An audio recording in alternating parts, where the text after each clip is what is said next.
Hi guys, we're just going to have a quick peek in there. Can we see through there if I zoom in? It's hard to keep the camera steady. What we're looking at here, if my stupid old camera will focus, is the old lift. Look, you see that? That's the old lift there. Let's go out a little bit. And if we go higher up there, that's the lift shaft, whatever remains that you can see up the side of the building. We did see that in my other video because I did manage to zoom in on it. Let's have a, I'm just trying to peep in and show you little bits and bobs because the big Robex machine is not moving at the moment. I'm going to walk quickly past these skips because there's nothing to see here around the corner, and we're going to get a look around the last bit of the corner. That's Woodfield Road, it's closed off. You can see there, they've got all the protection on the road there for the big machine to come round. So they're going to be, I would think, pulling this last bit down via this side. They're going to probably bring Robex all the way down here because that bit there, as you can see, it's been completely cleared, so there's room, there's tyres there, it's all prepared for Robex to come around here and tackle this last bit from this side. We go, look, danger, keep out. To be honest though, as a kid, if you saw a building site, how many of you guys would have wanted to have gone in and played? Especially if it was like a demolition and it was partially done and you could see all the fun of a partially demolished house or hotel as a kid in the 70s or 80s. So things weren't properly fenced off then. How many of you guys would have wanted to sneak in for a play? Because I did that as a little kid. There was an old house on Whitegate Drive and it was being demolished and it was pretty much half pulled down. And I was walking down Whitegate Drive with my sister. We were on our way to see our grandma and we saw this partially demolished mansion. So basically we just sneaked in there and had a play and a run around. My sister ended up standing on a plank that had a rusty nail on it and the nail went right into her foot, and while she wasn't seriously injured, she stood on a nail and she still has a little scar to this day. So yeah, that's what you get when you go and play in partially demolished places.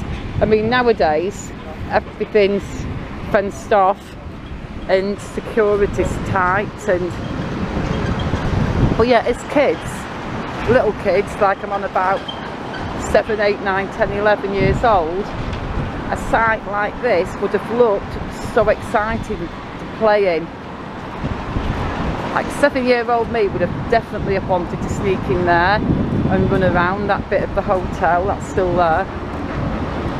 Despite it being obviously unsafe to anybody with a working brain, little kid me would have just thought, yeah, that's fun, let's go and play. So now guys, we're walking back down here, but they just get past these skips really fast because we've already come to the conclusion that Robex is going to be going round the corner. Let's go to the next gap. And I think it's clearing a path to get through. There's Robex there. I'm trying to get a view and I think it's going to be coming down there. So many skips in the way. We've got all 3 machines there. So there's Robex. Is there. So we're thinking it's maybe going to end up driving down here and down there to get around the corner, because There is a mist machine as well around the corner that I saw when I was filming, when I was stood on that side. So yeah, maybe it'll be going round there and taking the last bit down from the other side.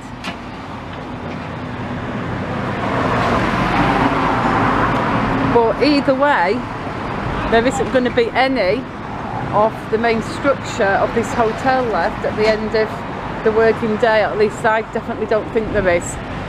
But what I think we can do now is walk all the way around and just have a little look and see what we can see if we walk round the whole thing, because we've already walked down, well, partially down Woodfield Road, so let's go down St Chad's Road and take a look here.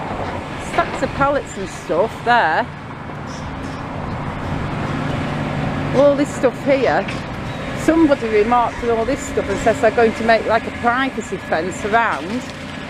Maybe if they're starting to build straight away, they'll fence it all off when they're building, because they did do that with Talbot Gateway when they pulled down the old Wilko store. When they started building the new hotel and tram hub, they initially did put that gigantic fence around, didn't they? Well, it wasn't a fence, it was a wooden wall, wasn't it, what they put around it? It was super duper high, and for a few days I couldn't find anywhere to film from. It's super annoying. Look at these big girders here.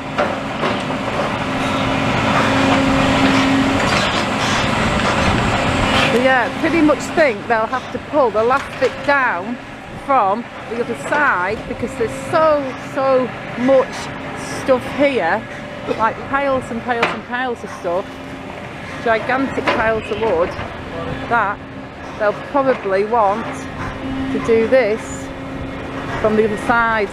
Look at all this, so high. They're about, I don't know, maybe about 8 feet high, 10 feet high. That's my non-expert opinion. We've got all these. I do think all these are going to be recycled, sold, given away. Look, we can't walk down there now. The alley's fenced off, which makes sense that it would be, but we can still get a view from down here. In fact, this would have been quite a good place to film if they were pulling it down from this side. You've got that lamppost in the way. Oh, I don't like it here. The dust here is blowing right into my nose. I can feel it. So if I think we were better from the prom, definitely dust-wise. I mean, the view there is good, but dust-wise, I'm not a fan.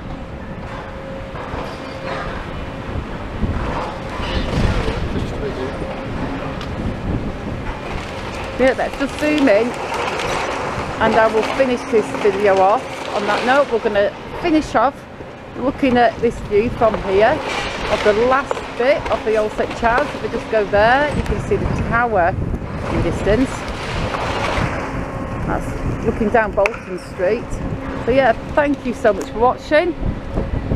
Please hit the like button if you enjoyed the video, and also please subscribe if you're not already subscribed.